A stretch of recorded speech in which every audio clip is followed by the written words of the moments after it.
In this video, I'm going to show you how you can permanently stop Etsy shopping app notifications. So if you are receiving a lot of alerts from this shopping app and you wish to disable them, then follow these steps. If this video helps, please like and subscribe. Now to do this, you need to access Etsy app info page. You can do this through settings. If you go to your settings app, or the simplest way is just long press on Etsy shopping app and you should see app info.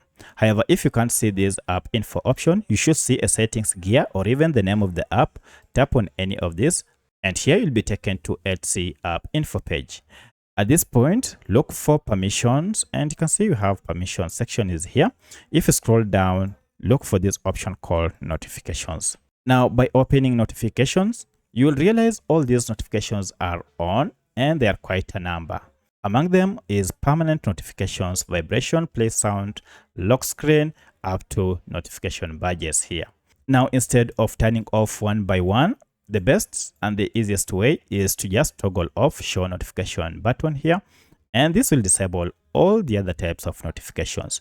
From now henceforth, you'll never again receive alerts from Etsy app unless you enable them again.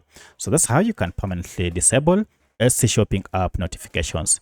If you have any other question, please let me know in the comment section. Otherwise, thanks for watching and let's meet in the next video.